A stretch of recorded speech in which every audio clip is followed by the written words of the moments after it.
भाइयों बहनों, मैं सरकार बनूंगा 15 लाख दूंगा, अभी तक नहीं दिया।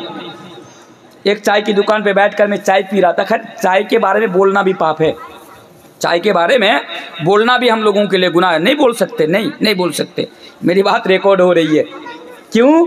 अगर कुछ भी बोल दिया ना, कल आप देखेंगे एबीपी न्यूज़, आज तक, टाइम्स नाउ, जिस तरह कुत्ता हड्डी के पीछे दौड़ता, हमारे देश के ये मीडिया वाले आप उठा कर देखिए मेरे पीछे आज भाग रहे हैं। कुछ भी बोल दो, ये देखो तनवीर साहब ने मोदी साहब के बारे में क्या कहा, ये देखो फलां के बारे में, ये देखो हमारे धर्म के बारे में क्या, ये देखो हमारे भगवान को लेकर क्या किया।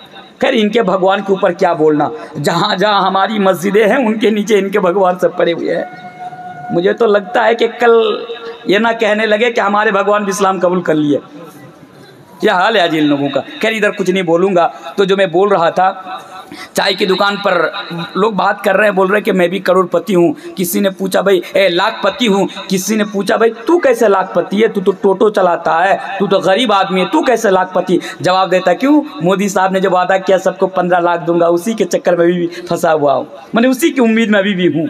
ये हाल है। खैर जो बता रहा था आपके सामने में, क्या आप 2 चीज़ों की हिफाजत कर लें, इसके बदले में आपको जन्नत मिल रही। ये वादा कौन कर रहे हैं? कोई नेता नहीं कर रहे हैं, कोई मौलवी नहीं कर रहे हैं, अल्लाहू अकबर।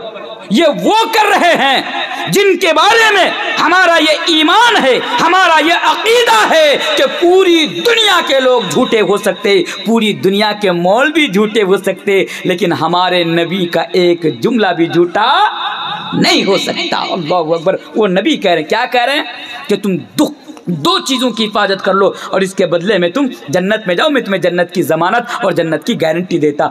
वो 2 चीज़ क्या है? अल-फम अल-फरज। सीधी सी बात है, ज़बान की हिफाजत करो। क्या आज हमारा नौजवान ज़बान की हिफाजत कर पा रहे हैं? सुबह होती है गालियों से, दिन ख़त्म होता है गालियों से।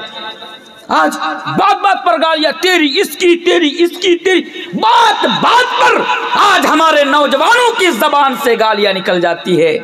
माँ बहनों का भी वही हाल है। तो क्या करें? अपनी ज़बान का सही इस्तेमाल करें। आज चाय की दुकान पे बैठे हुए हैं, हम एक दूसरे की गीबत करना शुरू कर देते। अरे फला मस्जिद का इमाम साहब ऐसे, नमाज पढ़ना नहीं आता, खड़ा होना नहीं आता, ये करना नहीं आता, वो करना नहीं। ये ज़बान है, सुबह शाम हम गिबत करते रहते हैं। मेरे भाइयों, ज़बान का यानी सही इस्तेमाल करना, ज़बान की हिफाजत करना, इसका मतलब ये है कि जितने भी चीज़ें हैं जो ज़बान के ज़रिए से की जाती है, जो गुनाह है, जो सही नहीं है, उससे हमें अपनी ज़बान की हिफाजत करनी है और उसी तरह अपनी शर्मगाह की। मैं इस दौर में ये बात आपके सामने कहकर जा रहा हूँ, जिस दौर में ज़िना करना हमारे नौजवानों के लिए कोई बड़ी बात नहीं है। आज जिस दौर में औरतों के जिस्म से 100 रुपया के चक्कर में जिस्म से कपड़ा निकल जाता हो, और हमारे ऐसे दौर में, जिस दौर में सरकार ने बाज़ाब्ता इसको फरोग देने के लिए लाइसेंस दे रखे हो, ऐसे दौर में जहां सिनेमा हॉल के अंदर, पार्कों के अंदर, होटलों के अंदर खुल्लम खुल्ला आज ज़िनाकारी हो रही हो, मेरे भाइयों, ऐसे दौर में अपनी ज़बान, अपनी शर्मगाह की हिफाजत करना बहुत बड़ा चैलेंज है। मैं इस बात को समझ सकता हूँ, उसके बावजूद भी मैं आपके सामने ये पैगाम देकर जा रहा हूं कि मुसलमान वो है जो अपनी ज़बान और अपनी शर्मगाह की हिफाजत करता है। अगर आप कामयाब होना चाहते, जन्नत के अंदर जाना चाहते हैं, इस चैलेंज को पार कर कर जाना है और आपको अपनी शर्मगाह की हिफाजत करनी है। जानवरों की तरह इधर उधर जाके मुंह नहीं मारना है, बल्कि अगर आप अपने जवानी पर कंट्रोल नहीं पा रहे हो, भाई इस्लाम ने आपके लिए निकाह का रास्ता दिखाया और खोल के रखा, जाओ तुम निकाह कर लो, किसी दीनदार लड़की को तरजीह देकर, किसी दीनदार लड़की को यानी तुम शादी कर लो मेरे भाइयों, और तुम अपनी जवानी की तुम इसके ज़रिए से हिफाजत करो। इस्लाम ने हमें रास्ता दिखाया। तो ये मेरा दूसरा पैगाम कि आप अपनी क्या करें, ज़बान और शर्मगाह की हिफाजत करें। आइए तीसरा पैगाम मैं आपके सामने रख देता हूँ। तीसरा पैगाम हमें क्या करना है? तीसरा पैगाम, अगर आप कामयाब होना चाहते हैं तो तीसरा पैगाम ये है कि आप मोबाइल का सही इस्तेमाल करें। मोबाइल फ़ोन का, बात को अब गौर से सुनिए। मोबाइल फ़ोन समझते हैं ना, सबके हाथ में मोबाइल फ़ोन है।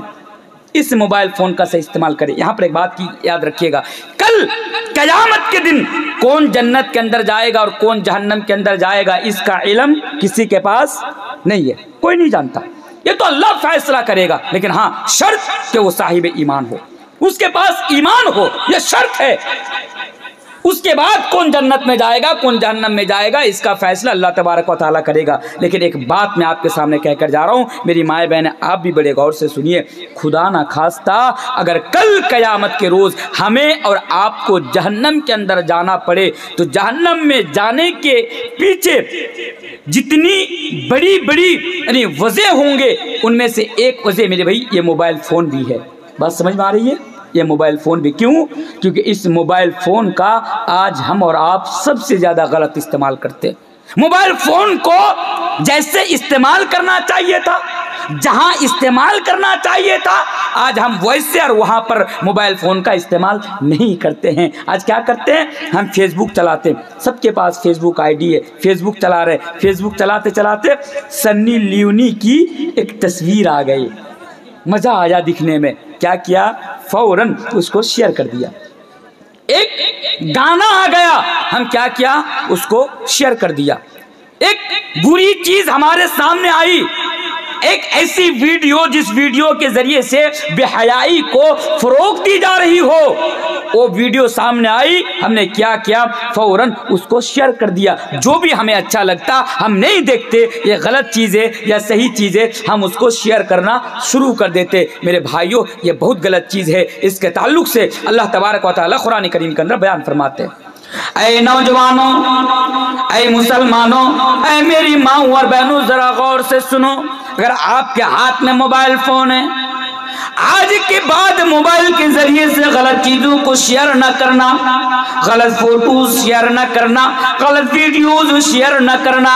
इसलिए कि जो भी ऐसा करेगा, अल्लाह तबारक व तआला कुरान करीम के अंदर बयान फरमाता है, इन्नल्लज़ीना युहिब्बूना अन तशिअल फाहिशतु फिल्लज़ीना आमनू लहुम अज़ाबुन अलीमुन फिद दुनिया वल आखिरह। उन लोगों जो भी ऐसा करेगा, बेहयाई को फरोग देगा, बेहयाई को फैलाएगा, नशर करेगा, शेयर करेगा, अल्लाह फरमाता है लहुम अज़ाबुन अलीमुन फिद दुनिया वल आखिरह। ऐसे लोगों के लिए दुनिया में भी दर्दनाक अजाब है और ऐसे लोगों के लिए आखिरत में भी दर्दनाक अजाब है। यानी ऐ लोगों, अल्लाह तबारक व तआला हमें और आपको ये पैगाम दे रहा है, ये मैसेज दे रहा है, ये वार्निंग दे रहा है कि अगर तुम ऐसा करोगे, बेहयाई को आम करोगे, तो याद रखो लहुम अज़ाबुन अलीमुन फिद दुनिया वल आखिरह, कि आखिरत में तुम्हारे लिए अजाब तो होगा ही होगा, लेकिन तुम्हारे लिए दुनिया में भी अजाब होगा। तो क्या पता चला? मोबाइल के अंदर से, मोबाइल के जरिए से गलत चीजों को हमें शेयर नहीं करना है। बोलिए इंशाअल्लाह, इंशाअल्लाह, इंशाअल्लाह तो पढ़िए, बोलिए इंशाअल्लाह, इंशाअल्लाह। अच्छा, पहली चीज। दूसरी चीज हमें क्या करना है? बहुत सेंसिटिव मसला है, लेकिन बड़े गौर से सुनिए। कल ऐसा ना हो कि तनवीर आप बोलेंगे चाहिए, तनवीर साहब क्या बोले। बात को पहले समझिए। क्या आज के बाद मोबाइल में किसी मौलवी की तकरीर नहीं सुनना है? बोले इंशाअल्लाह। मेरे माए बहन आप भी सुनिए, बोले इंशाअल्लाह। आज के बाद इस मोबाइल के जरिए से किसी भी मौलवी की तकरीर हमें नहीं सुनना है। इंशाअल्लाह नहीं पढ़ेंगे, नहीं पढ़ेंगे। लोग समझ रहे यार तकरीर सुनना तो अच्छी बात है, तकरीर सुनना तो अच्छी बात है, फिर ये कैसा मौलवी भाई कहाँ से उठा के लाए है, ये बोल रहे हैं कि आज के बाद मोबाइल में तकरीर नहीं सुनना। मैं क्यों बोल रहा हूँ पता है? क्योंकि हम क्या करते हैं, मोबाइल के अंदर इशारतन बोल के जा रहा हूँ, खुलकर नहीं बोल कर जा रहा हूँ, क्योंकि मुझे पहले ही इशारा किया गया। समझदारों के लिए इशारा काफ़ी है। हम क्या समझते, मोबाइल के अंदर हम ऐसा होता ना कि सर पे टोपी, लंबी लंबी दाढ़ी, क्या समझते कि भाई ये मौलवी, अच्छा मौलवी। लेकिन फेसबुक में और मोबाइल के ज़रिए से जिन मौलवियों की आप तकरीर सुना करते हैं ना, उनमें से बहुत सारे ऐसे लोग हैं जो मौलवी नहीं, वो इब्लीस का चचा बैठा हुआ है, जो आपका अकीदा बिगाड़ देगा, आपका मनहज बिगाड़ देगा।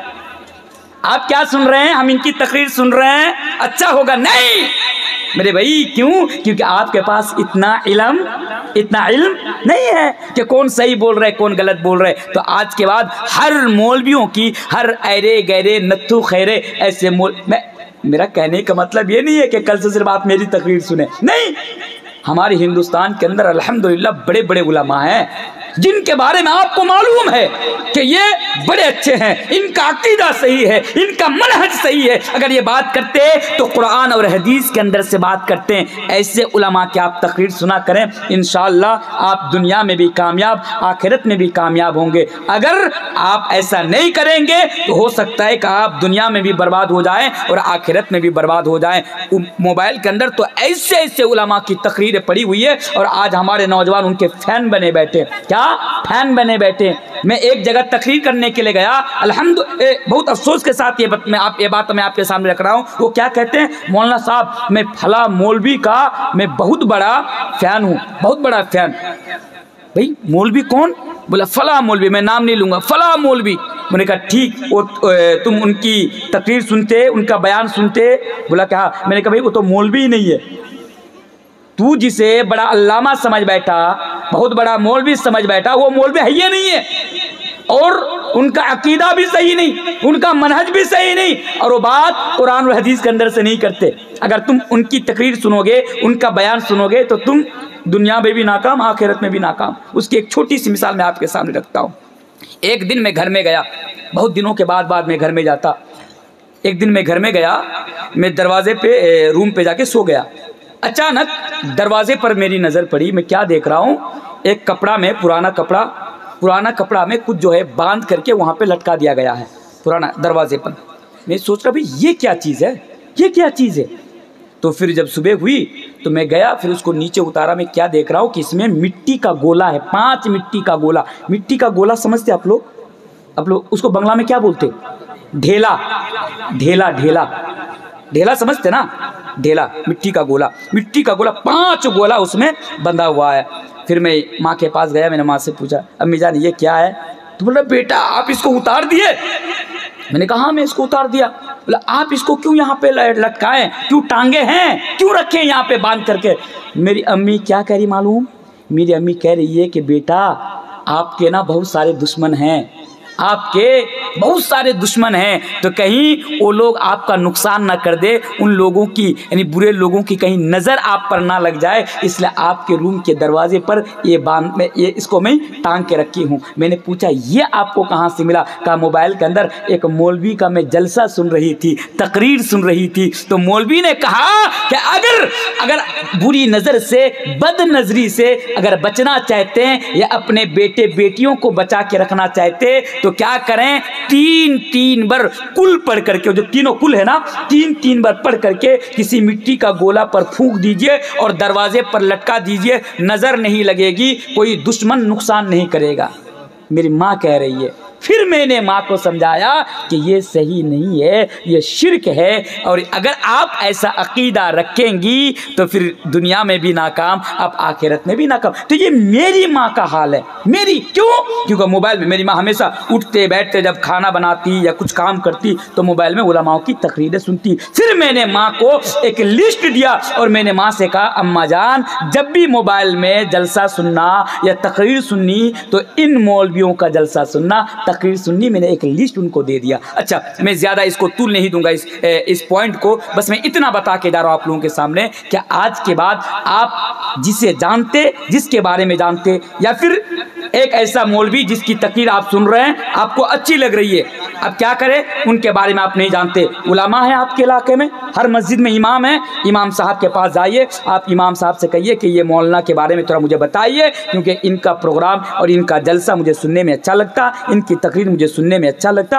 आप इनके बारे में बताइए। अगर आपके मस्जिद के इमाम अगर ये सर्टिफाई कर दे तहकीक करने के बाद कि हाँ इनका अकीदा सही, इनका मनहज सही, या कुरान और हदीस के अंदर बात करते हैं, फिर आप उनकी तकरीर और उनका जलसा सुनिए, बोलिए इंशाअल्लाह।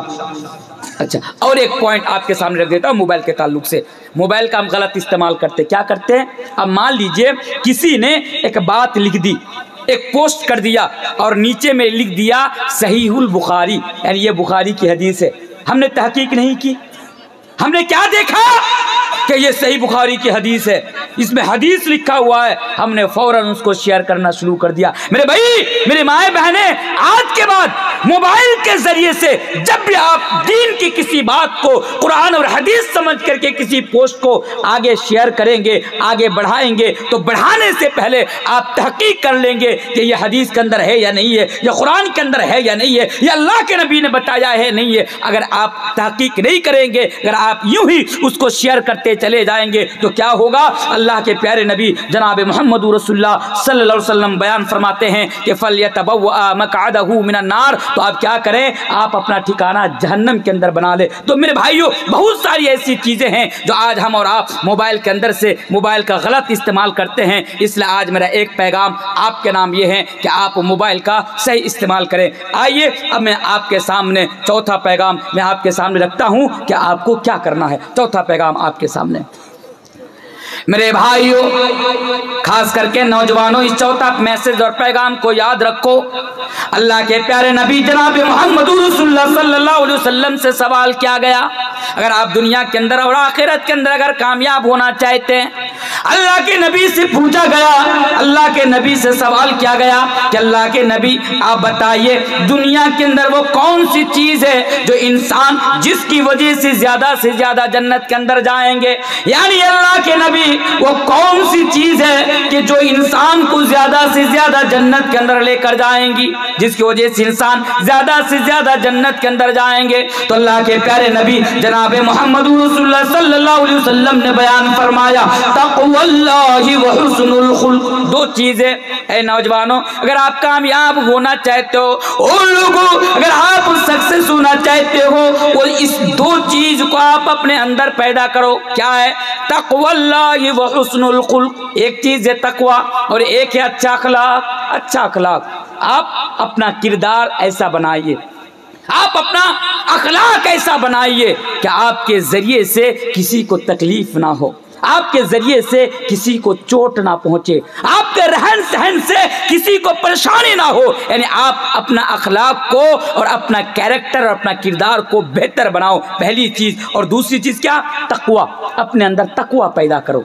अगर इंसान के अंदर तकवा पैदा हो गया तो इंशाअल्लाह वो इंसान दुनिया में भी कामयाब होगा और वो इंसान आखिरत में भी कामयाब होगा। तकवा किसे कहते?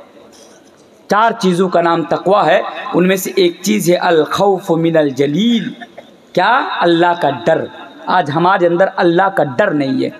बहुत गौर से बात को सुनिए, अल्लाह का डर, ये तकवा आज हमारे अंदर नहीं है। यकीन मानिए, आज हम 3-3 घंटा उलमाओं की तकरीरें सुनते, जलसा सुनते सुनते, कराते कराते, मौलवियों की तकरीर सुनते सुनते आज हमारी दाढ़ी पक गई, बाल पक गए, लेकिन हमारे अंदर कोई तब्दीली नहीं आई, हमारे अंदर कोई बदलाव नहीं आया। क्यों जानते? इसलिए कि हमारे अंदर तकवा नहीं है। तकवा अगर आपके अंदर पैदा हो जाए, जितने भी किस्म के गुनाह हैं, बुराई हैं, आप इससे बच जाएंगे। दुनिया में भी आप कामयाब हो जाएंगे, आखिरत में भी आप कामयाब हो। तकवा किसे कहते हैं? अल्लाह का डर। अब मान लीजिए आप घर में हैं, आपके हाथ में मोबाइल फ़ोन है, रात के 12 बजे आप रज़ाई के नीचे यानी नीचे में हैं, लाइट बंद कर दिए, दरवाज़ा बंद कर दिए। अब आपका दिल कर रहा है कि मैं मोबाइल के अंदर कुछ देख लूँ, दिल कर रहा है कि मैं मोबाइल के अंदर कुछ देख लूँ, लेकिन वहीं पर आपके अंदर से ये आवाज़ आती है कि देख, अगर तूने मोबाइल के अंदर इस चीज़ को देखा तो भले ही किसी को पता नहीं चले, लेकिन अल्लाह तो देख रहा है ना। ये जो डर, ये जो तकवा, अल्लाह देख रहा है, अगर ये चीज आपके अंदर पैदा हो गई मेरे भाई, आप कामयाब हो जाएंगे। आपका शौहर नहीं है, सऊदी में रहते, दुबई में रहते, अब क्या करते? होता ना कि ज़िनाकारी करना आज इस मोबाइल ने हमारे लिए बहुत आसान कर दिया। लड़का दिल्ली में, लड़की कलिया चौक में, लेकिन अगर मोबाइल फ़ोन के ज़रिए से अगर वो लोग गलत कुछ करना चाहे तो कर सकते हैं, वीडियो कॉल के माध्यम से। वीडियो कॉल, और आज ऐसा हो रहा है। क्यों हो रहा है? आज हमारी माएँ बहनें क्या समझती कि थोड़ी ना किसी को पता चलेगा, मैं किसी के साथ भी वीडियो कॉल में बात करूंगी, कुछ भी कर लूंगी, थोड़ी किसी को पता चलेगा। लेकिन ये तकवा, ये डर आपके अंदर होना चाहिए कि कोई देखे या ना देखे, मेरा रब मुझे देख रहा, और कल कयामत के दिन इसके बारे में मुझसे सवाल किया जाएगा, इसके बारे में मुझसे पूछा जाएगा। अगर आपने तकवा अपने अंदर पैदा कर लिया, दुनिया में भी कामयाब, आप आखिरत में भी कामयाब हो जाएंगे इंशाअल्लाह। एक दो मिसाल मैं आपके सामने रख देता हूँ तकवा के ताल्लुक से कि तकवा कहते किसे हैं। मेरे भाइयों, बड़ा फेमस वाकया है, बड़ा मशहूर वाकया है, आप लोगों ने कई बार इसे सुना होगा, लेकिन फिर भी मैं आपके सामने रख देता हूँ। अमीरुल मोमिनीन हजरत उमर फारूक के दौर में रात के अंधेरे में जब माँ ने बेटी से कहा कि बेटी जा दूध में पानी मिला दे, बेटी ने जवाब दिया कि मेरी माँ मैं दूध में पानी नहीं मिला सकती, इसलिए नहीं मिला सकती कि अमीरुल मोमिनीन उमर फारूक का ये फरमान है कि जो भी दूध में पानी मिलाता हुआ पकड़ा जाएगा वो सजा का मुस्तहिक होगा। ए मेरी माँ, अगर आज मैंने दूध में पानी मिला दिया और हजरत उमर को पता चला तो हजरत उमर की तरफ से मुझे सजा मिलेगी। माँ ने जवाब दिया कि अरे बेटी तू कैसी बात कर रही है, रात के अंधेरे में हजरत उमर तो अपने घर में होंगे, अगर तूने दूध में पानी मिला दिया तो थोड़ी ना हजरत उमर को पता चलेगा। मेरे भाइयों, जब माँ ने बेटी से ये कहा तो बेटी ने जवाब दिया, ऐ मेरी माँ, अगर आज मैंने दूध में पानी मिला दिया हो सकता है कि मैं दुनिया में अमीरुल मोमिनीन हजरत उमर फारूक की सजा से मैं बच जाऊं, उनकी नजर से मैं बच जाऊं, लेकिन मेरा रब तो मुझे देख रहा है। कल कयामत के दिन जब बारगाह की अदालत में, जब अल्लाह की अदालत में मैं जाऊंगी और मुझसे ये सवाल किया जाएगा कि बता तूने दूध में पानी क्यों मिलाया, तो मेरी माँ कल कयामत के दिन अल्लाह के सामने मैं क्या जवाब दूंगी। यही तकवा है। मेरे भाइयों, आपका ये दिल कर रहा है कि मुझे कोई नहीं देख रहा है, मैं रूम के अंधेरे में जाकर किसी लड़की के साथ में गलत काम कर लूंगा, लेकिन मेरे भाइयों ये डर आपके अंदर होना चाहिए कि भले ही मैं लोगों की नजर से बच जाऊंगा, समाज के लोगों की सजा से मैं बच जाऊंगा, लेकिन मेरा रब तो मुझे देख रहा है। कल कयामत के दिन इसके बारे में जब मुझसे पूछा जाएगा तो मैं क्या जवाब दूंगा। ये डर आपके अंदर होना चाहिए और यही तकवा है, ये तकवा आपके अंदर होना चाहिए। ओ लोगों, हजरत उमर फारूक का बेटा अब्दुल्ला का उस वाकया को आप याद करें। इब्ने उमर नाम क्या है, अब्दुल्ला। आप उस वाकया को याद करें कि जब जंगल के अंदर यानी इब्ने उमर ने जब उनसे कहा, एक बकरी के चरवाहा से कहा कि आप मुझे बकरी बेच दो। चरवाहा ने जवाब दिया कि नहीं, मैं आपको बकरी नहीं बेच सकता। कहा कि मैं आपको इसलिए बकरियां नहीं बेच सकता क्योंकि मैं इन बकरियों में से एक बकरी का भी मैं मालिक नहीं हूँ। उसने जवाब दिया, इब्ने उमर ने कहा कि अल्लाह के बंदे, अगर तूने मुझे बकरियां बेच दी, अगर एक बकरी मुझे दे दिया, जब तेरा मालिक तुझसे कहेगा कि मेरी बकरियों में से एक बकरी कहाँ चली गई, कहाँ गुम हो गई, कहाँ खो गई, क्यों कम हो गई, तो तू जवाब दे देना कि आज एक भेड़िया आया था, वो बकरी खाकर चला गया है। तुम झूठ बोल देना। उस चरवाहा के दिल में अल्लाह का डर देखो, उसके दिल में तकवा देखो। उस चरवाहा ने, उस नौजवान ने जवाब दिया कि ऐ अजनबी शख्स, ऐसा मैं हरगिज नहीं कर सकता। अगर मैंने ऐसा कर दिया और मेरा मालिक जब मुझसे सवाल करेगा, मैं झूठ बोलकर मैं मालिक के हाथ से तो बच सकता हूँ, उनकी सजा से तो बच सकता हूँ, लेकिन कल कयामत के रोज जब अल्लाह की अदालत में मुझे खड़ा किया जाएगा और इसके बारे में जब मुझसे पूछा जाएगा तो मैं जवाब नहीं दे पाऊंगा। यही अल्लाह का डर, यही ये तकवा। और मेरे भाइयों, अगर ये चीज आज हमारे अंदर पैदा हो जाए, इंशाअल्लाह हम और आप गुनाहों से बच जाएंगे। मेरे भाइयों, रात के वक्त में जब एक लड़की आना मरसद को दावत गुनाह देती है और कहती है कि ऐ मरसद, सही हदीस है, कहती है कि ऐ मरसद आ जाओ, आज हम दोनों मिलकर एंजॉय करेंगे, आज हम दोनों मिलकर मस्ती करेंगे। मरसद ने जवाब दिया, ऐ आना, मैं तुम्हारे साथ ये काम नहीं कर सकता, इसलिए कि मैं अब मुसलमान हो चुका हूँ, मैं अल्लाह और अल्लाह के रसूल पर मैं ईमान ले आ चुका हूँ और हमारे मजहब के अंदर यानी इस्लाम के अंदर जिना करना हराम है, बल्कि ये बड़ा ही बुरा रास्ता है। वला तक़रबु ज़िना इन्नहु काना फ़ाहिशतन व साअ सबीला, कि जिना करना इतना बड़ा पाप है कि जिना करना तो बड़ी दूर की बात, बल्कि अल्लाह तो जिना के करीब जाने से भी रोका है। ऐ अनाक, मैं तुम्हारे साथ ये काम नहीं कर सकता। अनाक ने जवाब दिया, ऐ मरसद, अगर आज की रात तूने मेरे यहाँ ठहर गया, अगर आज की रात तूने मेरे साथ ये काम कर लिया, किसको पता चलेगा किसी को पता नहीं चलेगा। मरसद ने जवाब दिया, ऐ अनाब, अगर आज मैंने तेरे साथ ये काम कर लिया, मैं तो दुनिया के लोगों की नजर से बच जाऊंगा, लेकिन अल्लाह की अदालत में कल कयामत के रोज जब मुझे खड़ा करके इसके बारे में सवाल किया जाएगा, जब खड़ा करके इसके बारे में पूछा जाएगा, तो ऐ अनाब, मैं अल्लाह के सामने जाकर जवाब नहीं दे पाऊंगा। मेरे भाइयों, यही तकवा है, और ये चीज अगर आपके अंदर पैदा हो जाए, इंशाअल्लाह आप दुनिया के अंदर भी कामयाब हो जाएंगे और आप आखिरत के अंदर भी कामयाब हो जाएंगे। तो ये मेरा चौथा पैगाम है, आप क्या करें? तकवा अपने अंदर पैदा करें। तकवा, अल्लाह का डर, लोगों का डर नहीं, लोगों का डर नहीं। अच्छा, एक मुसलमान किससे डरता? एक मुसलमान के दिल में किसके लिए डर होता? किसके लिए? जवाब तो दीजिए ना। क्या मुसलमान अल्लाह के अलावा किसी और से डरते? डरते नहीं, डरते ना भाई। जवाब तो दीजिए, आप किससे डरते? अल्लाह से डरते। तो क्या ये डर आपके अंदर नहीं है कि फजर की अजान हो रही है, सारे लोग नमाज पढ़ने के लिए जा रहे हैं, हय्या अलस सलाह हय्या अलल फलाह, मुअज्जिन साहब बुला रहे हैं, हम घर में सोए हुए हैं। तो क्या ये डर आपके अंदर नहीं है कि सब नमाज पढ़ने के लिए जा रहे हैं, मैं अभी सोया हुआ हूं, मेरा रब मुझे देख रहा है? क्या ये डर आपके अंदर ये डर नहीं है?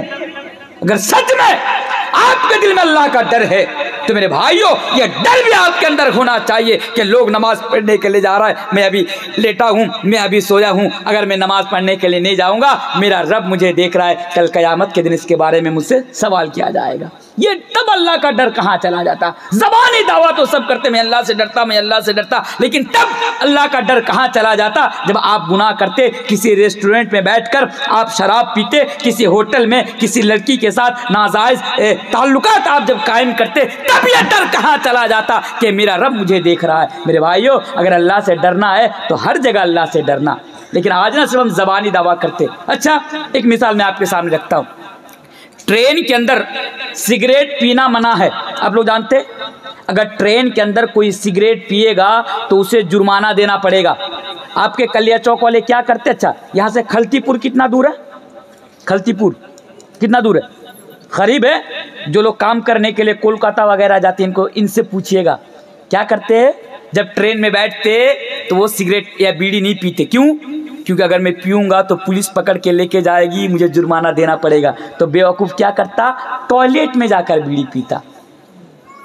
अगर सच में अल्लाह के बंदे तेरे दिल में डर होता तो तू जिस तरह ट्रेन सबके सामने बीड़ी पीने से रुक रहा है, उसी तरह तू टॉयलेट में भी बीड़ी पीने से रुक जाता, तब भी रुक जाता। लेकिन ये डर कब चला जाता है? तो मेरे भाइयों, जो बता रहा था कि अगर अल्लाह से सच में अगर आप डरते हैं, और ये डर होना चाहिए मुसलमानों के दिल में अल्लाह का, तो आप हर जगह अल्लाह से डरे। जब भी कुछ करें आप ये सोचे कि मैं जो कर रहा हूँ कोई किसी को पता हो या ना हो, कोई देखे या ना देखे, मेरा रब मुझे देख रहा है। ये मेरा चौथा पैगाम है। आइए पांचवा पैगाम आपके सामने रख देता हूँ। जल्दी जल्दी, ज़्यादा टाइम मैं आप लोगों का नहीं लूँगा, क्योंकि मैं पहले बोल चुका हूँ कि मैं थका हुआ हूँ, मैं बहुत थका हुआ हूँ। हालांकि मेरी तबीयत मुझे इस बात की इजाज़त नहीं देती कि मैं और ज़्यादा देर आपके सामने बोलूं, क्योंकि एक बात मैंने पहले कहा कि एक तो हम लोगों का हर दिन प्रोग्राम होता, हर दिन 200-250 किलोमीटर का सफ़र करना होता, और आज तो ऐसा हो गया कि हालांकि यहाँ मेरा आने का कोई शेड्यूल नहीं था, फिर भी आप लोगों की मोहब्बत जो है मुझे यहाँ खींच लाई है, आया हूँ। मैं 2 घंटा ऑलरेडी ईटाहार में तकरीर करके मैं आपके यहाँ पहुँचा हूँ। इसलिए मेरे भाइयों, आप मेरी परेशानी को समझ सकते हैं, फिर भी मैं आपके सामने इतनी देर से बात रख रहा हूँ और ज़्यादा टाइम नहीं लूँगा। आइए पाँचवा पैगाम मैं आप लोगों के सामने रखता हूँ कि पाँचवा पैगाम क्या करना है, खुसूसन नौजवानों के लिए। पाँचवा पैगाम ये है कि हमें रियाकारी से बचना। रियाकारी ये क्या चीज़ है? आज सबके अंदर ये चीज़ पाई जाती है। मेरे माए बहन, आप भी सुने, ये रियाकारी सबके अंदर आज पाई जाती है, सबके अंदर, और ये बड़ी ख़तरनाक चीज़ है। ये रियाकारी का मसला बड़ा ख़तरनाक मसला है। इसलिए ये पैगाम बहुत ही इख्तिसार के साथ मैं आपके सामने देकर जाता। क्यों? क्योंकि अगर आपके अंदर ये बीमारी होंगी रियाकारी, तो मेरे भाई कल क़यामत के दिन आप कभी कामयाब नहीं हो सकते। रियाकारी क्या है? हदीस सुनाने से पहले मैं आपको मिसाल देकर समझा देता। आपके यहाँ जामे मस्जिद है, जुमा की नमाज पढ़ने के लिए आप मस्जिद के अंदर जाते हैं। जुमा के दिन आप क्या देखेंगे? पूरी मस्जिद लोगों से भरी हुई है, पूरी मस्जिद फुल, पैर रखने के लिए जगह नहीं है, पूरी मस्जिद फुल। जुमा की नमाज खत्म, घर चले गए। जब आप असर की नमाज पढ़ने के लिए मस्जिद में आएंगे तो क्या देखेंगे? पूरी मस्जिद खाली। वो लोग कहाँ चले गए? जो जुमा की नमाज पढ़ने के लिए मस्जिद के अंदर आए थे वो लोग कहाँ चले गए? क्या कब्रिस्तान से उठकर आए थे, कब्र के अंदर से? ऐसा तो नहीं है ना। आपके मोहल्ले के सारे, आपके गांव, आपके समाज के सारे, लेकिन वो असर के टाइम में मस्जिद में नहीं है, यानी वो नमाज नहीं पढ़ते, सिर्फ जुमा की रोज नमाज पढ़ते। मेरे भाइयों, ये तमाम के तमाम लोग जो सिर्फ जुमा की नमाज पढ़ने के लिए मस्जिद के अंदर आए थे, ये तमाम के तमाम लोग रियाकार है। रियाकार क्यों नमाज पढ़ने के लिए आए थे? अगर जुमा की नमाज नहीं पढ़ूंगा लोग क्या कहेंगे? लोग क्या कहेंगे? नौजवानों का हाल तो ये, घर में रहते एक वक्त की नमाज भी मस्जिद में जाकर अदा नहीं करता, लेकिन जब यही नौजवान ससुराल में जाता 5 वक्त की नमाज मस्जिद में जाकर अदा करता। किसी ने पूछा, भाई जब तू घर में रहता तो तू नमाज नहीं पढ़ता, जब तू ससुराल में जाता 5 वक्त की नमाज तू मस्जिद में जाकर अदा करता, क्या बात है? क्या जवाब देगा? अरे बेवकूफ, अगर ससुराल में जाकर नमाज नहीं पढ़ूंगा तो सास ससुर की नजर में मेरी क्या इज्जत रह जाएगी? क्या इज्जत रह जाएगी? तो सास ससुर कहीं नाराज ना हो जाए, सास ससुर को खुश करने के लिए बेवकूफ मस्जिद में नमाज पढ़ने के लिए जाता। ये रियाकारी है, लोगों को दिखाकर नेक अमल को अंजाम देना। अच्छा, और 1-2 मिसाल मैं आपके सामने रख देता। अभी ठंडे का मौसम है, ठंडी का क्या करेंगे? आपके गांव में समाज के अंदर बहुत सारे नौजवान ऐसे मिल जाएंगे, किसी गरीब के घर में जाएंगे, एक ब्लैंकेट, समझते कंबल, एक ब्लैंकेट एक कंबल किसी गरीब को जाकर देंगे, फोटो खींच करके सोशल मीडिया पर डाल देंगे। ये क्या है? ये रियाकारी है। ये रियाकारी कि लोगों की मदद करने के नाम पर फोटो खींचकर सोशल मीडिया पर छोड़ देते, सोशल मीडिया पर अपलोड यानी उसको डाल देते। क्यों? ताकि लोग देखेंगे, मेरे बारे में अच्छा गुमान रखेंगे। रमजान के महीने भी ऐसा होता कि बेवकूफ हालत यानी रोजे की हालत में किसी गरीब के घर में जाता, कुछ मदद कर देता, फोटो खींचकर सोशल मीडिया पे डाल देता। तो रियाकारी, इतना समझिए, आप कोई नेक अमल कर रहे हैं, कोई नेक अमल, अगर आपकी नीयत में खोट हो, अगर नीयत बिगड़ गई कि मैं जो कर रहा हूं ताकि लोग मुझे अच्छा कहे, लोगों को दिखाने के वास्ते, तो ये रियाकारी है। और मेरे भाइयों, ये इतनी खतरनाक चीज है कि कल कयामत के दिन इसका अंजाम बहुत बुरा होगा। तो इससे क्या मैसेज मिला? हमें जब भी कुछ करना है तो अल्लाह के लिए करना है, अल्लाह को राजी करने के लिए, अल्लाह की खुशनुदी हासिल करने के लिए हमें करना। आइए वो हदीस में आपके सामने रख देता हूँ। अल्लाह के प्यारे नबी जनाब मोहम्मद रसूलुल्लाह सल्लल्लाहु अलैहि वसल्लम बयान फरमाते, अपने दिल में यह खोट रखकर, यानी लोगों को राजी करने के लिए, लोगों को दिखाने के लिए नेक अमाल को अंजाम देने वालों, इस हदीस को जरा गौर से सुनो। अल्लाह के प्यारे नबी जनाब मोहम्मद रसूलुल्लाह सल्लल्लाहु अलैहि वसल्लम बयान फरमाते हैं, इन्ना अखवफ मा अखाफु अलैकुम अश्शिरकुल असगर, यानी अल्लाह के नबी बयान फरमाते हैं कि तुम लोगों को लेकर मैं सबसे ज्यादा जिस चीज से डरता हूँ वो शिर्क असगर है, वो छोटा शिर्क है, यानी रियाकारी, ये छोटा शिर्क है। नबी से सवाल किया गया, नबी से पूछा गया, ये अल्लाह के नबी, ये अल्लाह के रसूल, आप बताइए ये शिर्क असगर क्या है, ये छोटा शिर्क क्या है? तो अल्लाह के नबी ने बयान फरमाया, ये रियाकारी है, ये दिखावा है, ये शो ऑफ है, यानी लोगों को दिखाकर नेक अमाल को अंजाम देना है। और मेरे भाइयों, कल कयामत के दिन ऐसे लोगों का अंजाम तो ये होगा, ऐसे लोगों का हाल तो ये होगा कि जब अल्लाह तबारक व तआला के सामने वो आएगा, अल्लाह तबारक व तआला की तरफ से उसे कोई बदला नहीं दिया जाएगा, बल्कि अल्लाह तबारक व तआला उससे ये कहेगा कि जा, दुनिया के अंदर जिसके दिखाने के लिए तूने नेक अमाल अंजाम दिया था, आज तू उसके पास चला जा और जाकर देख कि आज के दिन वो तुझे क्या बदला देता है। पता क्या चला? अगर आप दुनिया के अंदर अगर नमाज भी पढ़े लोगों के दिखाने की वास्ते, या कोई भी नेकी को अंजाम देते लोगों को दिखाने के वास्ते, गरीबों की मदद करते लोगों को दिखाने के वास्ते, तो मेरे भाइयों कल कयामत के दिन आपको कोई बदला नहीं मिलेगा। मिसाल के तौर पर आपके गांव में मस्जिद बन रही है, आपने मस्जिद के अंदर 50 लाख का चंदा दे दिया, मुझे बताइए, मस्जिद में चंदा देना, मस्जिद में यानी दौलत देना, दान देना, मेरे भाइयों ये अच्छा काम है कि बुरा काम है? अच्छा काम है कि बुरा काम है? मस्जिद में पैसा देना अच्छा है बुरा है? अच्छा काम है। आपके गांव में मस्जिद बन रही है, 50 लाख आपने मस्जिद बनाने के लिए इमाम साहब के हाथ में लाकर रख दिए कि इमाम साहब आप इस पैसा को खर्च कीजिए मस्जिद बनाने में। अब कल कयामत के दिन सारे लोग जब अल्लाह तबारक व तआला के सामने हाजिर हैं, दुनिया के अंदर जिसने जो नेक आमाल या नेकियां अंजाम दिया था उसके बदले में उसको उस दिन बदला दिया जा रहा है। आप भी वहां पे मौजूद हैं, आप भी मन ही मन में ये सोच रहे हैं कि मुझे भी तो बदला मिलेगा, आज कयामत के दिन मुझे भी तो अजर मिलेगा क्योंकि मेरे 50 लाख का चंदा दिया था। आप मन ही मन में सोच रहे हैं, लेकिन जब आपकी बारी आएगी अल्लाह तबारक व तआला आपसे कहेगा बता तू मेरे सामने क्यों आया? आप जवाब देंगे अल्लाह मैंने दुनिया के अंदर 50 लाख का चंदा दिया था।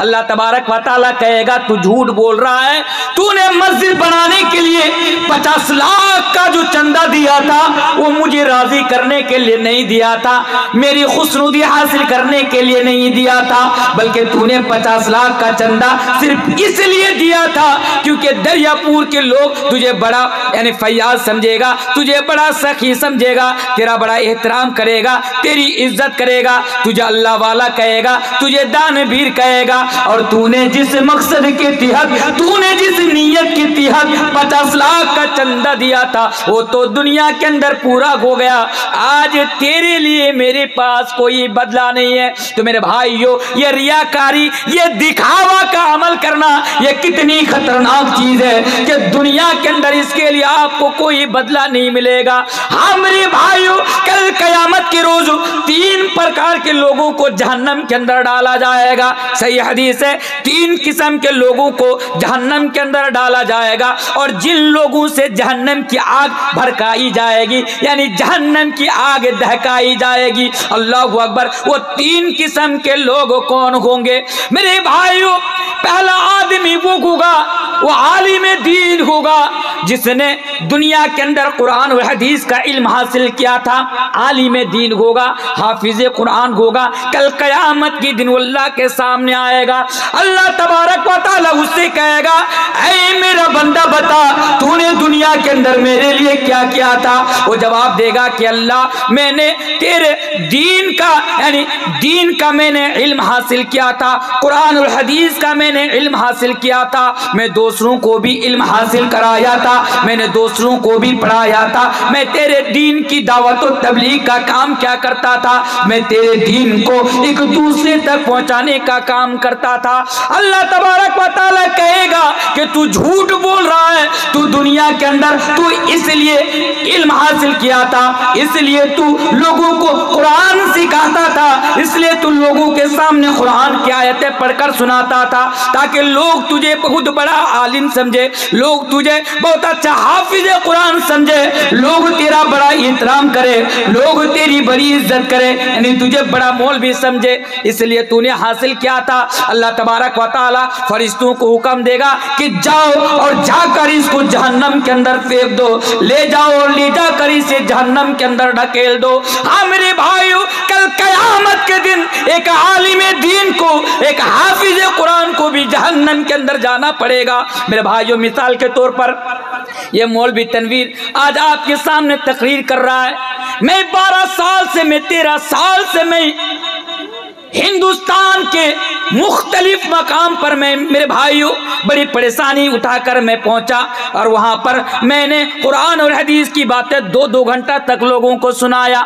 हर रात को कहीं ना कहीं 2-2 घंटा करके मैं कुरान की बातें लोगों को सुनाता हूं, मैं हदीस की बातें लोगों को सुनाता हूं, मैं दीन की दावत लोगों को देता हूं, मैं दीन का पैगाम लोगों तक पहुंचाता हूं। मेरे भाइयों अगर मेरे अंदर ये बात आ जाएगी, अगर मेरी नीयत बिगड़ जाएगी, कि मैं जो लोगों के सामने जाकर तकरीर कर रहा हूँ, लोग मुझे बड़ा मौलवी समझे, लोग मेरा एहतराम करे, लोग मेरी इज्जत करे, लोग मुझे सबसे बड़ा मुकर्रिर समझे। तो मेरे भाइयों, कल कयामत के दिन दुनिया के अंदर इतनी तकलीफों को बर्दाश्त करने के बावजूद भी, इतनी गालियां खाने के बावजूद भी, इतनी धमकियां खाने के बावजूद भी मेरे भाइयों, अल्लाह तबारक व तआला के यहाँ मेरे लिए कोई बदला ना होगा, अल्लाह तबारक व तआला के यहाँ मेरे लिए कोई अजर नहीं होगा, बल्कि अल्लाह तबारक व तआला के यहाँ जब मैं जाऊंगा तो मेरे भाइयों, दिखावे के वास्ते, रियाकारी की वजह से फरिश्तों को हुक्म होगा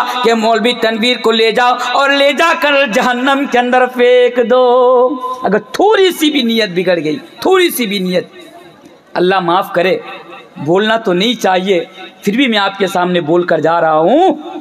आज हमारे समाज ये जो बीमारी है ना, रियाकारी की बीमारी, ये दिखावा, ये आज हम उलमाओं के अंदर भी आज है मेरे भाइयों, आज हम जैसे मौलवियों के अंदर भी।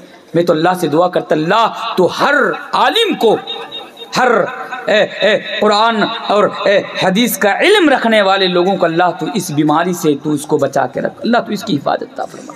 क्यों? ये बड़ी खतरनाक बीमारी। आज क्या करते, सोशल मीडिया पे देखते ना, सोशल मीडिया पे क्या होता, एक मौलवी दूसरे मौलवी से झगड़ रहा। क्यों झगड़ रहा है? हर कोई एक दूसरे से खुद को बड़ा समझ रहा। होता कि नहीं होता सोशल मीडिया पर? हाँ, बहुत मौलवी, मैं सबकी बात नहीं कर रहा हूँ, बहुत ऐसे हैं जो आवाज़ उठा रहे हैं, हक की आवाज़ उठा रहे हैं, लेकिन बहुत सारे लोग ऐसे भी हैं, बहुत सारे मौलवी आपको ऐसे भी मिल जाएंगे, वो क्या कि मुझसे बड़ा तो कोई मौलवी दुनिया में है ही नहीं है, मैं सबसे बड़ा मौलवी। वो किसी को अपने आगे किसी को कुछ समझता ही नहीं, कि सब जाहिल, कुछ नहीं जानता, मैं सबसे बड़ा मौलवी, मुझसे बड़ा कोई मौलवी नहीं, मैं जो बोलूं वही सच, मैं जो बोलूं वही हक। ऐसा मिलेंगे कि नहीं मिलेंगे? मेरे भाइयों, अगर नीयत बिगड़ जाए, अगर इल्म हासिल करने के पीछे अगर ये नीयत या ये मकसद हो, या फिर आप जो है इस मकसद के तहत आप दीन का काम करें या लोगों को ये साबित करें कि भाई मुझसे बड़ा तो कोई मौलवी नहीं, देखो मैं सबसे बड़ा मौलवी, अल्लाह माफ़ करे मेरे भाइयों, ये रियाकारी और ये बड़ी ख़तरनाक चीज़ है। और हदीस के अंदर है कि इस वजह से सबसे पहले एक आलिम को, एक हाफिज कुरान को, दीन का इल्म रखने वाला, दुनिया में हासिल करने वाला ऐसा शख्स को कल क़यामत के दिन जहन्नम के अंदर जाना पड़ेगा, सिर्फ रियाकारी की वजह से।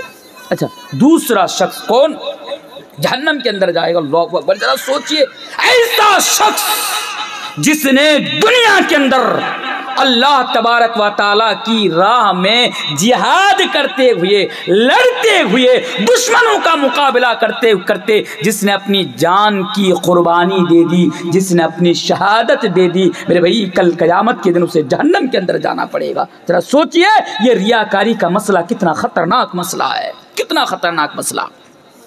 कल क़यामत के दिन एक शहीद जिसने दुनिया के अंदर अल्लाह की राह में लड़ते लड़ते, दुश्मनों का मुकाबला करते करते जिसने अपनी जान की कुर्बानी दे दी, जब ऐसा शख्स अल्लाह तबारक व तआला के सामने आएगा, अल्लाह तबारक व तआला उससे सवाल करेगा, उससे पूछेगा, बता तूने दुनिया के अंदर मेरे लिए क्या किया था? वो जवाब देगा, अल्लाह तू जानता है कि दुनिया के अंदर मैं मैदान जंग में जिहाद करते करते, लड़ाई करते करते, दुश्मनों का मुकाबला करते करते, या अल्लाह मैं शहीद हो गया था, मैं अपनी जान की कुर्बानी दे दी थी। अल्लाह तबारक व तआला कहेगा, तू झूठ बोल रहा है, तू झूठ बोल रहा है, तू जंग के मैदान में सिर्फ इसलिए गया था, तू जंग के मैदान में जाकर दुश्मनों का तू इसलिए मुकाबला कर रहा था कि लोग तुझे बड़ा बहादुर समझे, लोग तुझे बड़ा ताकतवर समझे, इस मकसद के साथ तू जंग के मैदान में गया था। मेरे भाइयों, फिर फरिश्तों को हुक्म होगा कि इसे ले जाओ और ले जाकर जहन्नम के अंदर ढकेल दो। तीसरा शख्स अल्लाह तबारक व तआला के सामने आएगा, अल्लाह तबारक व तआला उससे सवाल करेगा, अल्लाह तबारक व तआला उससे पूछेगा कि बता तूने दुनिया के अंदर मेरे लिए क्या किया था? वो जवाब देगा कि अल्लाह मैं अपनी दौलत में से, अपनी जायदाद में से, अपना माल में से, या अल्लाह मैं तेरी राह में ज्यादा से ज्यादा मैं सदका क्या करता, मैं ज्यादा से ज्यादा खर्च किया करता, मैं ज्यादा से ज्यादा दिया करता। अल्लाह तबारक व तआला कहेगा तू झूठ बोल रहा है, तू झूठ बोल रहा है, तू दुनिया के अंदर मेरी राह में इसलिए तू पैसा देता, इसलिए तू सदका देता था ताकि लोग तुझे बड़ा अमीर समझे, लोग तुझे बड़ा फैयाज समझे, लोग तुझे बहुत बड़ा सकी इंसान समझे, इस नियत के साथ तू दिया करता था। फिर अल्लाह तबारक व तआला फरिश्तों को हुक्म देगा कि जाओ और इसे भी ले जाकर जहन्नम के अंदर फेंक दो, तो उसे भी जहन्नम के अंदर फेंक देगा। तो मेरे भाइयों पता क्या चला, ये जो दिखावे का अमल है, ये जो रियाकारी है, ये बड़ी खतरनाक चीज है और ये बीमारी आज हमारे अंदर बड़ी तेजी के साथ फैल रही है। आज हम एक दूसरे को दिखाकर मेरे भाइयों नमाज पढ़ने को जाते, हम दूसरे को दिखाकर दानो खैरात करते, हम दूसरों को दिखाकर यानी इस मकसद के साथ हम दूसरों की मदद करते, यानी खिदमत खल्क को अंजाम देते कि लोग मुझे बहुत अच्छा समझे। मेरे भाइयों तो पांचवा जो मेरा मैसेज है वो ये है कि जब भी आप कोई अमल करें, कोई भी नेक अमल, कोई भी नेक अमल या नेकी जब भी आप करें, किसको राजी करने के लिए करें? अल्लाह को राजी करने के लिए। हमारे दिल में ये नियत नहीं, ये बात नहीं आनी चाहिए कि मैं जो कर रहा हूं लोग देखकर मुझे अच्छा कहेंगे, लोग मेरी तारीफ करेंगे, लोग ये लोगों के लिए अमल नहीं करना मेरे भाई, अल्लाह के लिए आपको करना। लोगों के लिए करेंगे। हमारे समाज में शेख ऐसे भी कुछ बुजुर्ग मिल जाएंगे, नमाज पढ़ने नहीं जाएंगे, जब घर में बिहाई आएंगे बिहाई को साथ में लेकर मस्जिद में नमाज पढ़ने के लिए जाएंगे। ऐसे लोग मिल जाएंगे हमारे समाज में। बूढ़े लोग हैं, नमाज नहीं पढ़ते हैं, मस्जिद में कदम नहीं रखते हैं, लेकिन बेटी की शादी हो गई, बेटा की शादी हो गई, जब बिहाई घर में या कोई रिश्तेदार घर में आएंगे तो साथ में लेकर मस्जिद में जाएंगे, ऐसा लगेगा कि बेटा 5 वक्त की नमाज मस्जिद में जाकर अदा करता है। नहीं, जो भी करना है मेरे भाइयों अल्लाह के लिए हमें करना। तो ये मेरा 5वां मैसेज है। 6ठा मैसेज जो लास्ट मैसेज मैं आपके सामने देकर आज मैं अपनी बात को ख़त्म करूंगा, क्योंकि मेरा 2 घंटा हो जाएगा। और मेरे भाइयों वो 6ठा मैसेज ये है जो हमारे लिए और आपके लिए निहायत ही अहम मैसेज है। वो मैसेज क्या है, पहले आइए हदीस में आपके सामने रख देता, फिर मैं आपको समझाता हूँ। इस हदीस को गौर से सुन लीजिए। यह 6ठा पैगाम नौजवानों के लिए, खुसूसन नौजवानों के लिए और आमतौर से सबके लिए बात। मेरी माए बहन आप भी इस चीज़ को ज़रा समझिए। 6ठा पैगाम, ये मेरा लास्ट पैगाम। आज अल्लाह के नबी के सामने सहाबा इकराम मौजूद है, सहाबा मौजूद है, अल्लाह के नबी उनसे सवाल कर रहे हैं, ऐ मेरे सहाबा अतदरून मल मुफलिस, क्या तू लोग जानता मुफलिस किसे कहते हैं? नबी सवाल कर रहे हैं, किससे? सहाबा से। अतदरून मल मुफलिस, कि मुफलिस किसे कहते तुम्हें मालूम है? आप लोगों को समझाने के लिए ये कह रहा हूं, अगर आपसे मैं सवाल करूं कि अच्छा आपके गांव में मुफलिस कौन है, यानी मिस्कीन कौन है, आप क्या जवाब देंगे? क्या जवाब देंगे? आप कहेंगे वो है कि जिसके पास पैसा ना हो, रहने को घर ना हो, घर हो तो छत ना हो, खाने दाने का मोहताज, वो मिस्कीन है, मुफलिस है हमारे समाज में, हमारी नज़र में। जब अल्लाह के नबी ने सहाबा से ये सवाल किया अतदरून मल मुफलिस, तो सहाबा ने क्या जवाब दिया? अल्लाह के रसूल अल मुफलिसु फीना मन ला दिरहम लहु वला मताअ। ये अल्लाह के नबी हमारी नज़र में, यानी हमारे बीच या हमारे दरमियान मुफलिस हुआ, अल मुफलिसु फीना मन ला दिरहम लहु वला मताअ। वो है कौन? जिसके पास दुनिया का साजो सामान ना हो, मता ना हो, दौलत ना हो, पैसा ना हो, वो मुफलिस है, वो गरीब है। अल्लाह के नबी ने क्या बयान फरमाया? नहीं, वो नहीं है। फिर कौन है? अल्लाह के नबी जवाब देते, क्या जवाब देते? ऐ मेरे साहबा, जिसे तुम लोग मुफलिस समझते हो उन लोग मुफलिस नहीं है। फिर मुफलिस कौन है? इन्नल मुफलिस मिन उम्मती याती यौमल क़ियामती बिस्सलातिन व सियामिन व ज़कातिन। ऐ मेरे सहाबा, मेरे उम्मत के अंदर मुफलिस तो वो है कि कल क़यामत के दिन बहुत सारी नमाजें लेकर आएंगे, बिस्सलातिन व सियामिन, बहुत सारे रोजे लेकर आएंगे, व ज़कातिन, और ज़कात लेकर आएंगे। हदीस बहुत इंपॉर्टेंट, इस हदीस को जरा समझिए।